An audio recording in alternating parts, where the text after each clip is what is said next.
The Generals of the Yang Family, Chapter 16. Picture this scenario. You're a CEO, maybe a world leader. You've just pulled off this massive high-stakes merger or, a perfect diplomatic summit. It's done. You won. Right. Time to go home. Exactly. Your security team says, "Great job, boss. Car's waiting. Let's get you back to safety." And you look at the map. You point to the headquarters of your absolute worst rival. Oh, no. A company that has been trying to bankrupt you for decades. And you say, you know what? The weather looks nice over there. Let's go do some sightseeing in their lobby. It sounds like the setup for a disaster movie, doesn't it? That moment where everyone in the audience just starts screaming at the screen. Yes. But this isn't a movie script. This is a very real, very pivotal moment in Chinese literary history. It really is. Today we are unpacking a classic example of famous last words from the world of historical fiction, Chapter 16. And this text is so fascinating because it sits right on that blurry line between military history and folklore. And the section we're covering today, it's a masterclass in hubris. Total hubris. It features Emperor Taizong of the Song dynasty, his nemesis Empress Shao of the Liao dynasty, and stuck right in the middle, trying to clean up the mess, is the legendary Yang family. And what a mess it is. How a peaceful religious pilgrimage turned into a life-or-death siege. We're going to look at the decision-making, the military blunders, and the incredible heroism required to fix a mistake that really never should have happened in the first place. But I have to start with the emperor. I mean, was he actually serious? He was deadly serious, and that's where the tragedy of it all really begins. To understand why he made this decision, you have to look at the context. Okay.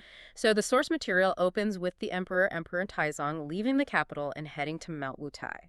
Now, this wasn't a vacation. It was the fulfillment of a solemn vow. Right, and let's unpack that vow. The text says he had 3 specific reasons for this trip. First, to fulfill a wish of the late emperor.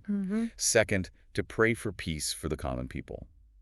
And third, to secure the stability of his own reign. I mean, these are not trivial things. Exactly. These are the actions of a good Confucian ruler. He's checking all the boxes of piety and responsibility. Right. He arrives at the temple, he meets the monk Zikong, stays at the Yuanhe Palace. The atmosphere is described as incredibly reverent. There are bells, drums, grand ceremonies. It really paints a picture of stability. He is doing the right thing. So he does the rituals, he sleeps at the palace, everything's great. Mission accomplished. You'd think so. The next day, his ministers, who seem like the only sensible people in the room, say, "Your Majesty, the vows are paid. Let's head back to the capital immediately." A very reasonable suggestion. We don't want to run into any spies, they say. And remember, Mount Wutai is beautiful, but it's on the borderlands. It's dangerous territory. But Taizong refuses. And his reasoning is, well, it feels almost like a tourist complaining about their itinerary. He basically says, "I live deep in the palace. I never get to go out. Let's just stay one more day and look at the scenery." The classic one more day. The vacation mindset creeping into a military zone. So the monks, obviously wanting to please the emperor, take them out to look at the view. And to be fair, the source describes a pretty spectacular view. It does. It says there's a peak where you can see Yuzhou in the front, Taiyuan in the back. And that geography is absolutely crucial. It is. Taiwan is Song territory. That's safety. Yuzhou. That is the ancient capital of the region. But at this moment in history, it is firmly Liao territory. That's the lion's den. And this is where it gets really interesting. The emperor points to a grassy area in the distance, Yuzhou, and he just asks what it is. And we have 2 advisors with 2 very different reactions. First, there's Pan Renmai. Pan Renmai.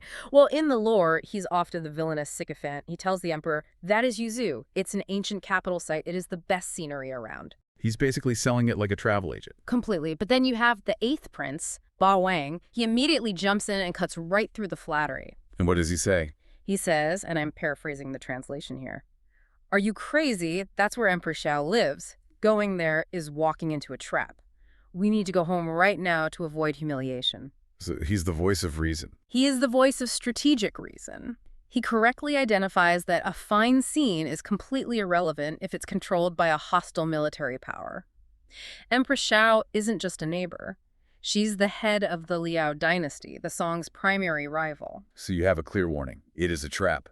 And the emperor's response, it's honestly just breathtaking in its arrogance. He brings up history. He does. He invokes the memory of Tung Taizong, a legendary emperor from a previous dynasty who successfully pacified the Liaodong region. So he's comparing himself to a legend. He is. Song Taizong says, he went to the battlefield personally. I have thousands of troops here. Why should I fear Empress Shao? It's such a classic logical fallacy.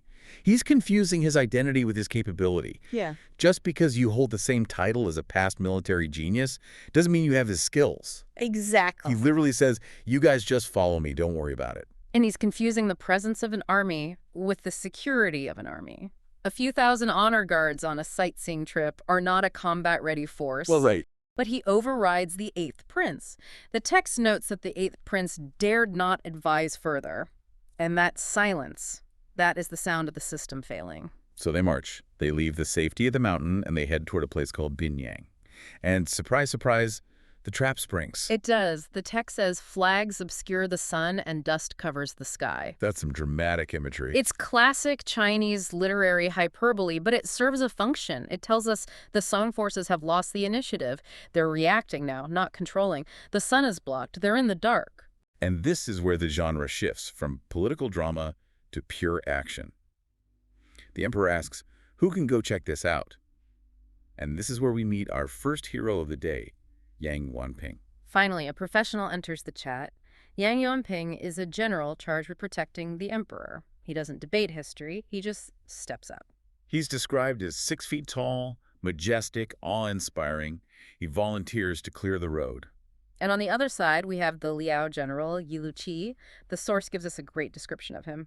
Face like black iron, eyes like flowing stars, wielding a large pole knife, riding a red-maned horse. He sounds like a boss battle in a video game. He does, and he acts like one too. He starts taunting the Song forces, telling them to retreat or die. But Yuanping isn't intimidated at all. He throws the insults right back. Oh yeah, calling him a stupid barbarian and telling him to shrink his head and hide. Now, we should probably pause on the language there. Barbarian is obviously the translation of the term used in the text. Right. It's important to remember that for the Song, this wasn't just a border dispute, it was a clash of civilizations. The Huayi distinction, civilized versus barbarian, was central to how they motivated their troops. So it's not just trash talk. No, Yuanping isn't just being rude, he's asserting Song cultural superiority as a weapon. And militarily, at least, it works. They fight, and despite looking scary, Yi Luqi gets completely overwhelmed. He flees, and the Song troops just steamroll the Liao forces. It's a decisive tactical victory for the Song. Yuanping chases them for 5 miles, but this tactical victory leads directly to a massive strategic failure. How so? I mean, they won the fight. Because it validated the emperor's bad idea, Ah. Taizong is greatly pleased. He decides to station the royal carriage in Binyang City. He thinks, see? I told you we were fine. We beat them. So confirmation bias kicks in. He stops running. He settles in. That's the fatal flaw. That's it. He doesn't realize he just swatted a hornet's nest? Precisely. If they'd used that victory to punch a hole in the line and run back to Wutai, they might have made it. But by settling in Binyang, they gave the Liao time to communicate. While Taizong is celebrating, the news of the defeat is traveling back to Yuzhou, to Emperor Shao. And let's switch perspectives. What's the reaction on the Liao side? Empress Shao is surprised, right? She is. The text says she couldn't believe the Song emperor was there just for sightseeing. Even his enemies can't believe how dumb this decision was. It almost defies logic. It does. She probably thought it was a trick at first. So yeah, But Empress Shao is a pragmatist. She switches modes instantly. She realizes she can capture the Emperor of Song. This is a game-ending move if she pulls it off. so she calls a war council. The Tianqing king, Yi Lushan, volunteers to lead the army. And then another heavy hitter joins in. Ma Delingong, who is also known as Han Yanshu, they take 10,000 cavalry. 10,000 cavalry Ugh. against a stationary target. And they don't just attack, they besiege. They surround Binyang City 4 times over. The text describes it as watertight. That is a terrifying image. Yeah. Watertight. Nothing in, nothing out. Yeah. So inside the city, the mood shifts from mission accomplished to total panic. Taizong finally starts to regret his decision. He wants to send Yang Yuanping out to fight again. But this time, Yuanping says, whoa, hold on. And this shows why the Yang family are the heroes of this story. They aren't just berserkers. They're strategists. So what's his reasoning? Yuanping recognizes that the enemy morale is sky high now, and their numbers are superior.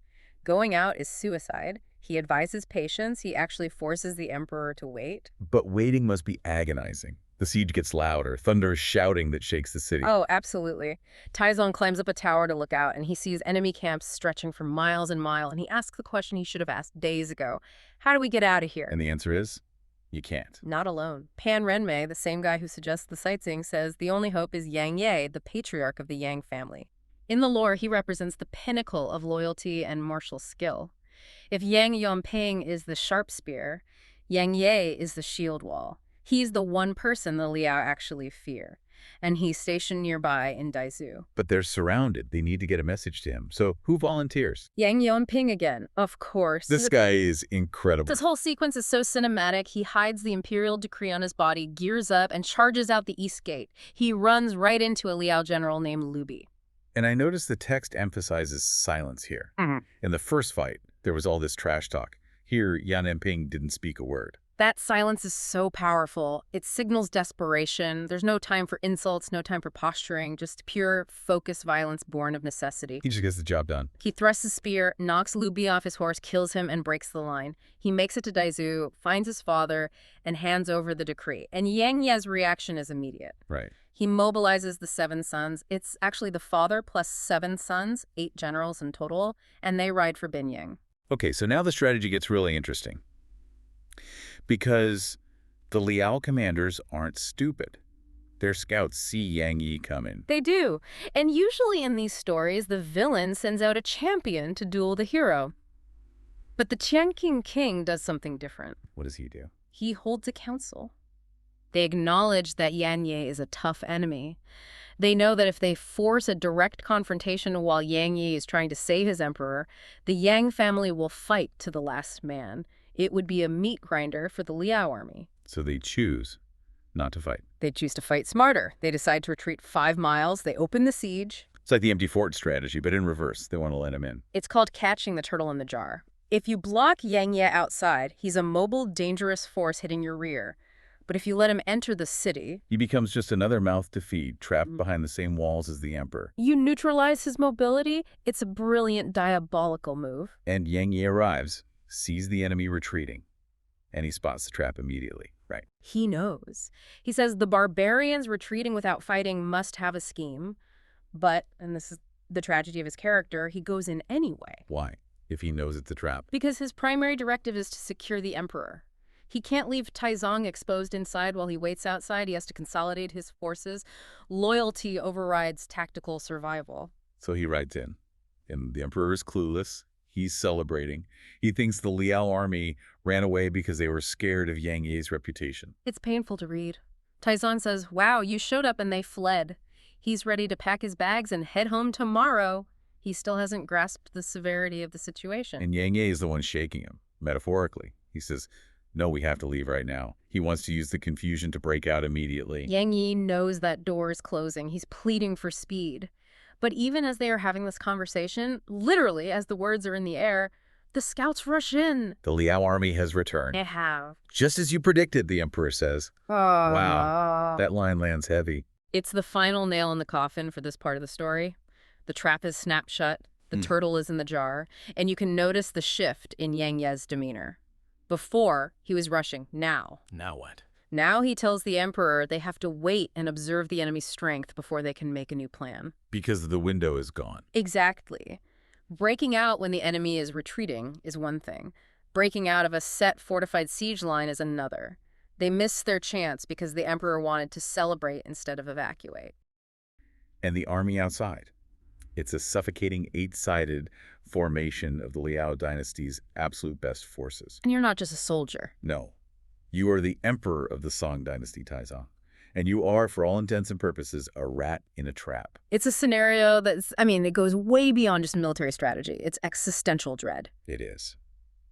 This is the breaking point. This is where loyalty meets the blade. Exactly. And to really set the scene, you have to understand the geography of this despair. The city is locked down completely. The source calls the Liao army the Northern Barbarians, and it describes them as so dense that there's just no gap. It's not a blockade, it's a stranglehold. A total stranglehold. And standing on a tower, looking at this whole mess, is Yang Ye. He's the patriarch of the Yang clan, Lord Yang. We know. right, Linggong, and he's with his eldest son, Yuan Ping. Now, usually in these stories, the general looks out and gives some big, inspiring speech, We can take them. Yeah, they look weak on the left flank moment. But Yang Ye does not do that. He looks at this formation and he drops maybe the heaviest comparison in all of Chinese military history. He brings up Zhuge Liang, Which is huge. massive. For anyone listening who knows their three kingdoms, Zhuge Liang is the apex predator of strategy. He is the wizard of war. Mm-hmm. And Yang Yi basically says, even if Zhuge Liang were reborn today, he couldn't figure a way out of this. And that's the moment hope just dies. It's over. When a general like Yang Ye says even Zhuge Liang would fail, he's telling his son that a conventional victory is impossible. The mission changes completely. It's not, how do we win anymore? It's how do we get the emperor out alive? It becomes a rescue mission where the rescuers are already trapped inside the burning building. He specifically worries about the civil officials. He knows he and his sons, being these incredible warriors, could maybe cut a path and die fighting. The emperor and his whole entourage. They'd be slaughtered. And that sheer desperation, it just creates this vacuum. A vacuum that the eldest son, Yuan Ping, steps right into. And I think this says so much about the Yang family ethos. The father is paralyzed by the tactical reality, but the son, he starts looking for a political or maybe even a theatrical solution. Theatrical is the perfect word. Yuan Ping suggests a plan that is pure theater. He says they can't fight their way out, so they have to trick their way out. And he's not just making this up. He cites a historical precedent. He brings up the Jixin stratagem. Right, which is a callback to the founding of the Han Dynasty. We're talking about 1,000 years before this. Wow. Emperor Gaozu was trapped in a city, surrounded by the warlord Shang Yu, and his general, Jizhen, dressed up as the emperor. And rode out to surrender. Exactly. It bought time for the real emperor to slip out the back. The enemy crowds around the fake emperor, the perimeter gets loose, and the real target is gone. So Yuan Ping is suggesting a direct replay of history. He is. He says, unless we imitate the plan of Jixin, there is no other way. But there's a very dark side to this plan. Yeah. Jixin did not survive that trick. No. When an enemy army realizes you fooled them, they don't exactly applaud the performance. It's a suicide mission. It is a suicide mission, and Yang Yan knows it. When he talks about the plan, he says, it is hard to find a person loyal and righteous enough to die for this. It's almost a test. Who loves the emperor enough to accept certain death? And Yuan Ping doesn't even blink. The text says he has no look of difficulty. He just volunteers. Immediately, he says, I am willing to die to move forward. Which is so striking because he's the eldest son. He's the heir. He's the one who's supposed to carry on the family name. It's a critical point. He isn't just sacrificing his life.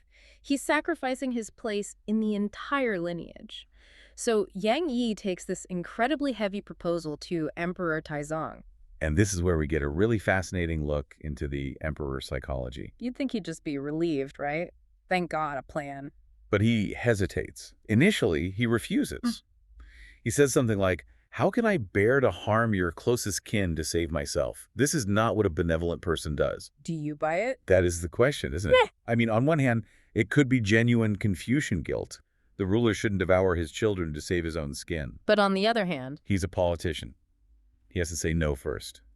If he agrees too quickly, he looks like a monster. I think you're right. It's the performance of benevolence. He needs to be convinced, so history records his hesitation. And Yuan Ping gives him the perfect argument. He uses the jade and stone metaphor. If the city falls, jade and stone burn alike. Meaning if the emperor dies, everyone dies. The precious jade and the common stone, it doesn't matter. Exactly. Yuan Ping reframes his own death not as a tragedy, but as a path to glory. A way to leave a name for 10,000 generations. He gives the emperor a moral out. Don't worry, your majesty, this is for my glory too. And just to push the decision along, reality intrudes. A report comes in. The South Gate is crumbling. The enemy is on the walls. The debate is over. And the description of the swamp, it's so visceral. The emperor literally takes off his dragon robes and hands them to Yuan Ping. It's a profound moment. Yuan Ping puts on the clothes. He gets into the imperial chariot. He becomes the emperor. And this is where the family is just torn apart. We need to lay out the two teams here. Yes. So the escape team going out the east gate is small. It's the father, Yang Ye, and the two youngest sons, the sixth, Yan Zhao, and the seventh, Yanxi. The youngest go with the father to guard the real emperor. Correct, which leaves the decoy team at the west gate. And this is the suicide squad. Yuan Ping. the fake emperor. And with him are the second son Yanding, the third Yanhui, the fourth Yanlang, and the fifth Yande. 5 brothers. And they have to know. They have to know they're not coming back from that west gate. They have to. The plan only works if they walk into the lion's mouth. So the deception begins. Yuanping sends out a surrender letter. And what's interesting is that the Liao generals, they actually debate it. Han Yanshu is suspicious. But his logic is totally flawed. He argues that because the Song are so desperate, because their force is exhausted and food is running out, the surrender has to be real. It's confirmation bias. He wants it to be true, so he believes it. He falls right into the trap, so they agree to accept the surrender. The next morning, the theater begins. Pure theater. Surrender flags go up at the west gate. The entire Liao army is just staring at that gate. And while all eyes are on the west, The real emperor, Yang Ye and the others, slip out the east gate. The text says they're light cavalry. They're sprinting for the capital. they're gone. The first part of the plan worked. But the play at the west gate isn't over. No. Yuanping rides out, and the source describes the whole spectacle, the yellow flags, the chariots. Right. And waiting for him is the Liao King, Tianqing Wang. And the text describes him as sitting on his horse as if no one else was there. Total arrogance. He thinks he's won. He sees the emperor coming to Bo. And he shouts, come out of the carriage, I won't harm you. He's playing the generous conqueror. But inside that carriage, Yuanping isn't preparing to kneel. He is furious. It's an amazing emotional turn. He's supposed to be playing a role, but the warrior inside just breaks through. He sees this king acting so smug, and he basically thinks, if I don't kill this thief, how can I wipe away my shame? Is the shame from the surrender itself? I think it's the shame of the whole situation, that his emperor had to run, that his family is being destroyed, and he decides to turn that shame into one last act of violence. He grabs a bow. It's so cinematic. He's hidden by the curtains. The king is just sitting there completely exposed. Yuanping notches an arrow. He orders the cretins raised, and before Tianqing Wang can even process what's happening, Yuanping fires. The text is so efficient here. One sound rings out. And Tianqing Wang just falls, shot right in the neck. Dead. Instantly. Wow. You can just imagine the silence, the shock through that entire army. They came for a surrender ceremony and they just watched their king get assassinated. The source actually pauses for a little poem there. How much does a commander achieve in a moment? In an instant, a barbarian minister dies under an arrow. But you're right, that silence, it does not last long. No, the ruse is over. Yuanping steps out of the carriage. He shouts his real identity. I am Yuanping, son of Lord Yang. Let the brave come and fight. This is the last stand, and we need to be clear, this is not some glorious battle. It is a massacre. Yeah. The Liao general Han Yanshu loses his mind. He orders his entire army, tens of thousands of men, to attack this tiny group. So let's walk through this because the text is so specific about how they fall. It starts with Yuanping. Right, and Yuanping is at a massive disadvantage. He was in a chariot dressed as the emperor. No horse, no armor. He's a general without his tools. Han Yanshu charges him with a spear. Yuanping tries to fight, but he's basically immobile. He's speared right off the carriage. The eldest son, he's the first to die. And seeing that, the second son, Yanding, he rushes in. He sees his brother fall and just charges. He fights another general, Ye Luqi, but he's surrounded. And the enemy tactics are just brutal. They don't fight him one-on-one. What do? They go for his horse. The soldiers just chop the horse's legs out from under him. Oh, man. The horse goes down, Yanding hits the ground, and the text says he's trampled by 1,000 armies. That's a horrific image, not a warrior's death, just crushed, obliterated. And then there's the third son, Yanhui. He sees his brothers are dead. He knows it's over. He tries to break out. Does he make it? He makes it a few miles. He's riding for his life, but the Liao army had prepared the battlefield. They'd set traps in the tall grass. Hooks and ropes. Oh. The hooks catch his horse's legs, the horse trips, Yanhui is thrown, and before he can get up, soldiers who are hiding in the reeds just swarm him. He's slaughtered right there. That's 3 down. What about the fourth son, Yanlang? Yanlang is in the middle of the fight. He hears his brothers are down and tries to fight his way to them, but he gets caught between the 2 main generals, Han Yanshu and Ye Luqi. 2 on 1. In the middle of an army. He never stood a chance. His troops are wiped out. He fights until he's overwhelmed, but he isn't killed. He's captured alive. So when the dust settles at that west gate, the cost is just staggering. The emperor is safe. Yep, Yan Yi and the 2 youngest sons are safe. But the core of the family, Yuanping, Yanding, and Yanhu are dead. Yanlang is a prisoner. 4 brothers, gone. The family is shattered. In the wider lore, this is often connected to the Battle of Golden Beach, right? The details change, but the outcome is always this. Always the same, the breaking of the family. And it really makes you reevaluate the Emperor's benevolence at the beginning, doesn't it? He knew. He knew exactly what he was asking for. He did. And this is what loyalty meant back then. It wasn't just a feeling. It was a transaction, and it was paid in blood. The Yangs didn't just serve the Emperor. They dismantled their own lineage for him.